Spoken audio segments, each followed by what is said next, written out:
Hey there everybody, it's Verity here from Inkybutterfly.com. Thank you very much for joining me today for the first video of 2024. Happy New Year to everybody. Hope everyone had a great Christmas. And as it is the 1st of January, that means it's Stamp Around UK video hop time. Okay, so our theme this time around is embossing.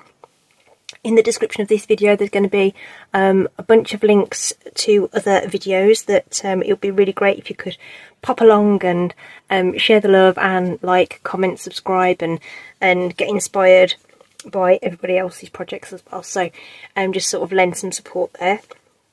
So like I say, the theme's embossing and my embossed element is in the background of my card today. So there we go. Brilliant, lovely texture that you can get. This is a 3D embossing folder and it is going to be coming to you in a few days time when the new January catalogue launches.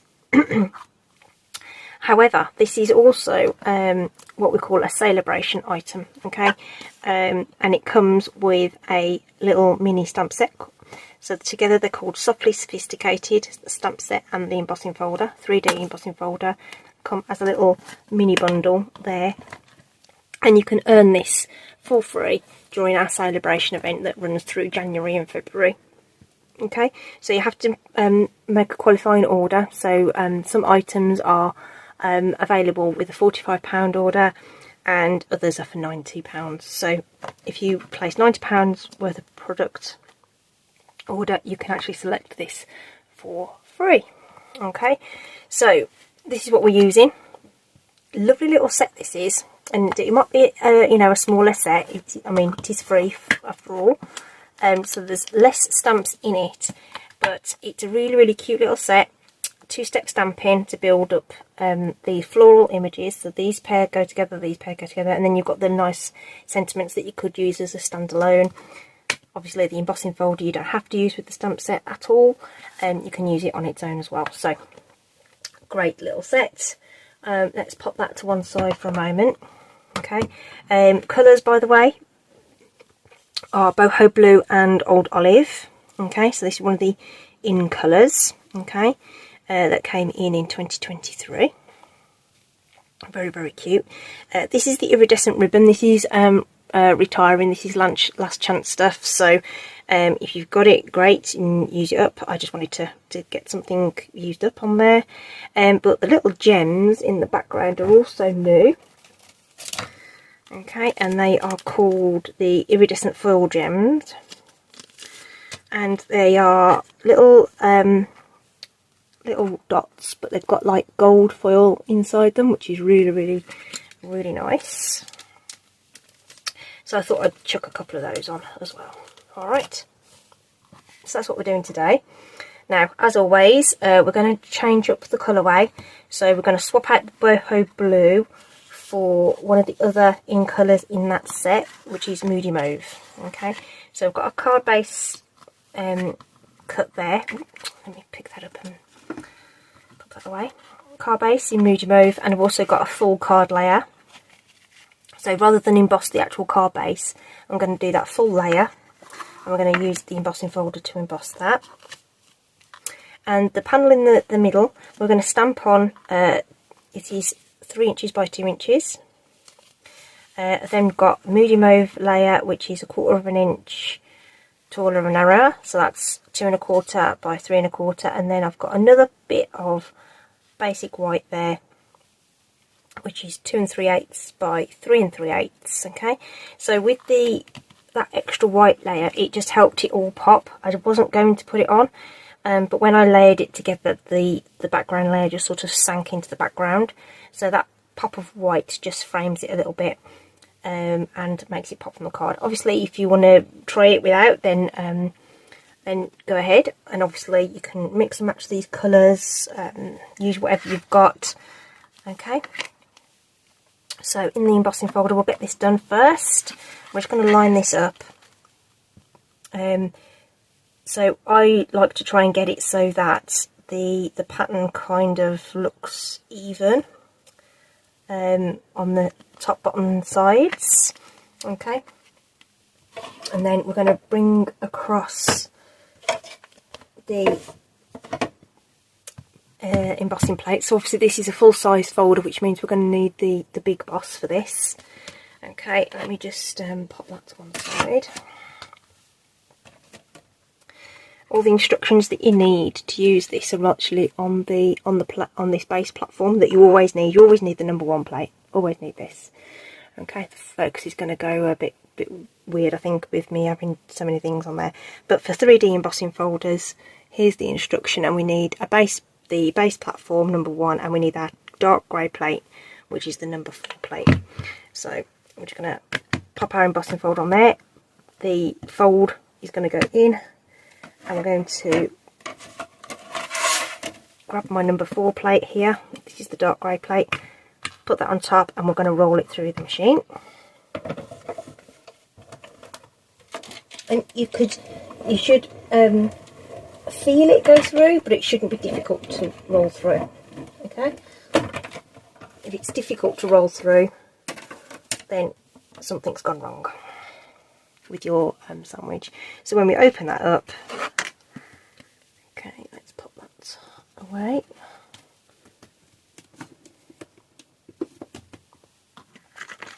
So when we open that up, we end up with this beautiful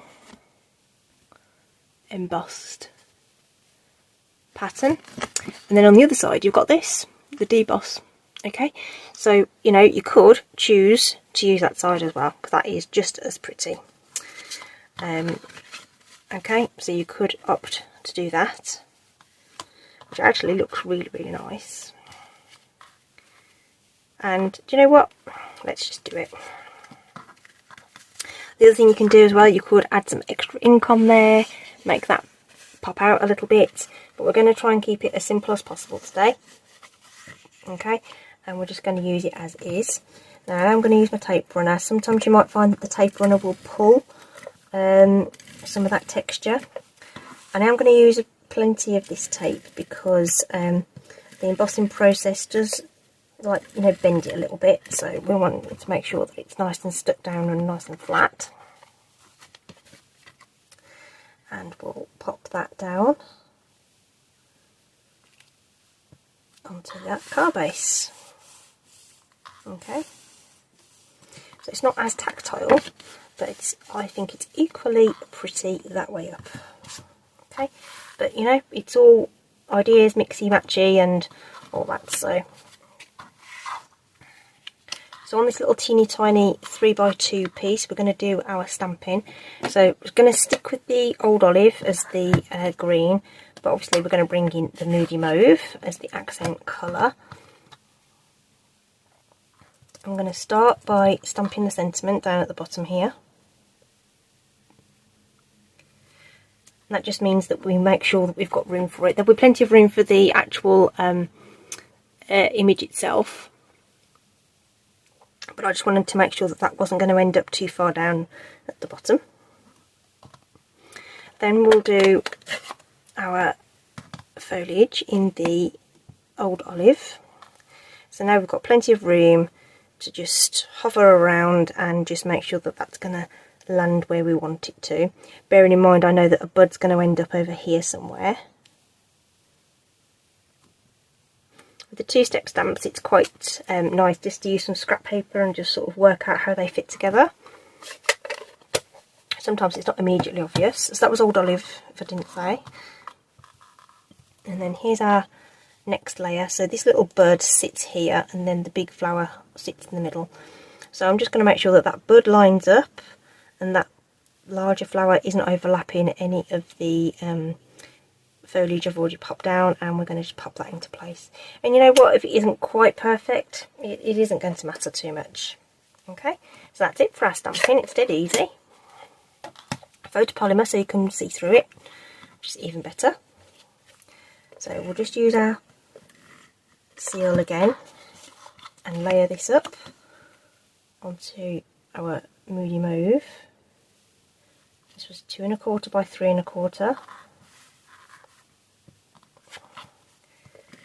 And then I'm just going to add it to this little bit of basic white, which is 2 3/8 by 3 3/8.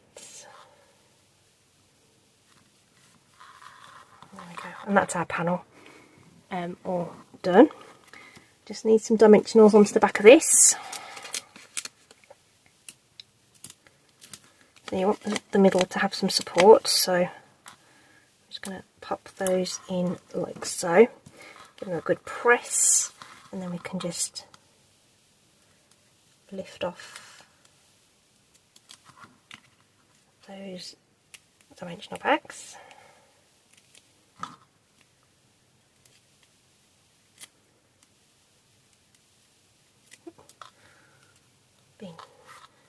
They're being difficult today.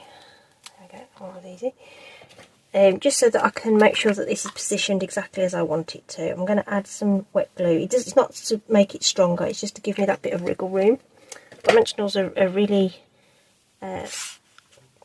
strong. They're not going to fall off or anything, but this will just help me eyeball where this is going to go. And again, I'm looking at that pattern in the background, because if it's not on straight, it's going to really show. So I'm just looking to get that even, at least on the sides, you know, just so that it's in the same position and straight. Okay, so those little dots are really gonna sort of tell on you if it's not if it's not quite straight. Okay, so that's just gonna firm up now, and then the only thing to add now is our embellishment. So like I say, I've just got a bit of this iridescent ribbon. I don't know whether it's still available, I'm afraid. I haven't actually checked, but say it's hanging about in my stash, and I thought I'd get a little bit of use out of it. So just use what you've got. Nice plain white ribbon would go. If you've got if you've got Stampin' Blends or even Stampin' Write markers or the equivalent products, you can colour your ribbon to match your projects. Okay, so now we've got a nice tight centre to that bow. I'm just going to bundle those ends together and snip those off with my scissors I just used for ribbon. So then we have some even tails on those, and I opt for glue dots when I'm sticking down these. So actually sort of put it either side of the knot, behind those, the sort of gathered parts of those bow ears, whatever, loops. They're bunny ears when you're tying them, aren't they? So we're going to pop that in the centre at the bottom there. And again, you know, you don't have to use a ribbon. You could have just left it plain. And like I say, it's got these little foil gems. Got the two sizes. So again, we can just pop those into place in an opportunistic spot. So with the other one, because it was such a raised texture, I was aiming for sort of the flatter part of the design, but because this one is flatter, you can be a bit more precise with where you're going to pop them. And that is it for today. I hope that's been I hope you've enjoyed that. It's giving you an idea of some of the new products that are going to be available to you soon as well. So there we are, Moody Mauve. It's a nice colour, isn't it? It's sort of a dusky, kind of rosy kind of colour. Here's the boho blue version, and that's using the embossing folder in two ways to get those two different textures, just by flipping that over and using it in a different way. Okay, so that's it from me today. Please do check out the links and see what everyone else has made. Like, subscribe, etc. And hopefully we're going to have a nice prosperous 2024. Right, that's it from me. Catch you later. Take care, stay safe. I'll see you soon. Bye.